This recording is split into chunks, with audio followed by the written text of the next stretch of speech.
What a pleasure to be here with you, Excellencies, distinguished guests, my fellow leaders, ladies and gentlemen.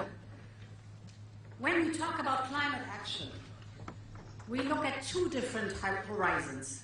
There's one, of course, of climate neutrality by mid-century, but there's a second one, and that's the closer one. And this is much more urgent, and this is the horizon of 2030. We have to act now. We need big structural changes, yes, to reach 2050 climate neutrality, but we cannot wait for 2050. We have to cut emissions fast. And methane is one of the gases we can cut fastest.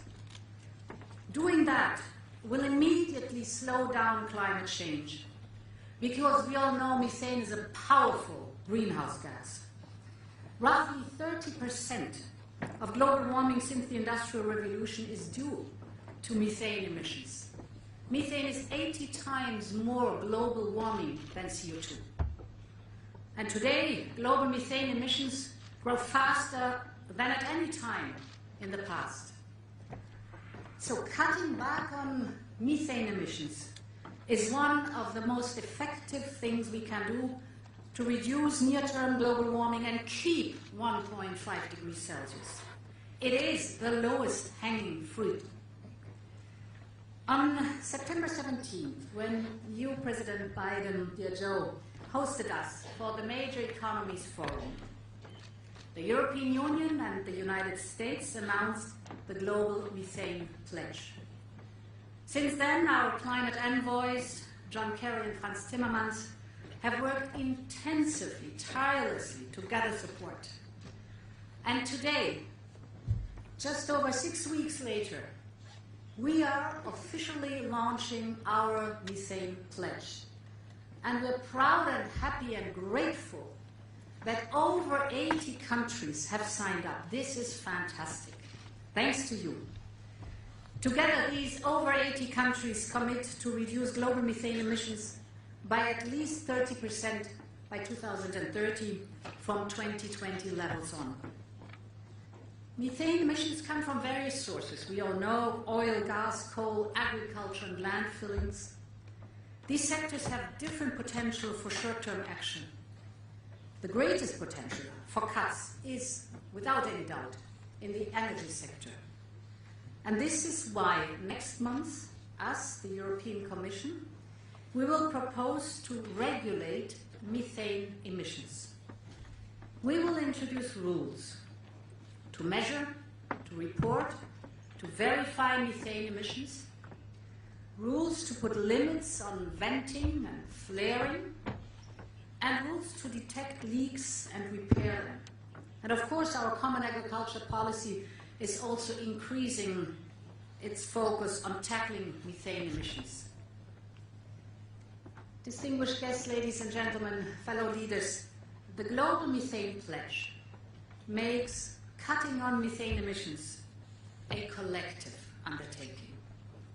This must, of course, be supported by a sound scientific basis and a capacity to monitor and to calculate methane emissions, because we all know that only what gets measured gets done.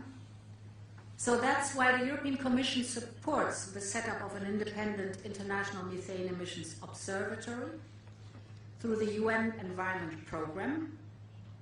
But we also all know that as important as this pledge is, it is about more than hitting targets. There are clear benefits to cutting emissions, methane emissions, yes, for the planet, but also so much for the people too. Because if we deliver on this pledge, we can prevent over 200,000 premature deaths.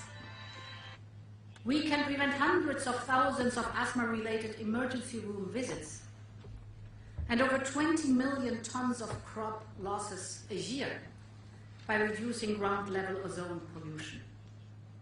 I want to thank all those countries that have signed up to the Global Methane Pledge. With this global pledge, we are making COP26 the moment when the world moves from aspiration to action. And now it's my pleasure and honor to leave this podium for you, Mr. President, dear Joe. Thank you.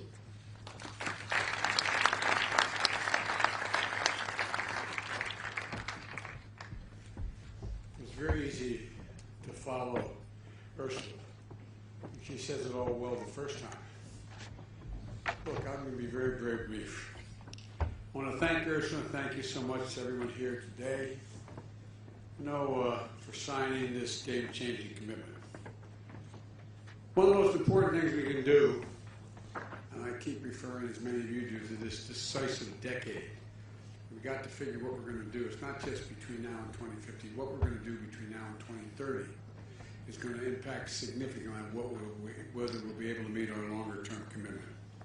And one of the most important things we can do in this decisive decade is to keep 1.5 degrees in reach, is reduce our methane emissions as quickly as possible.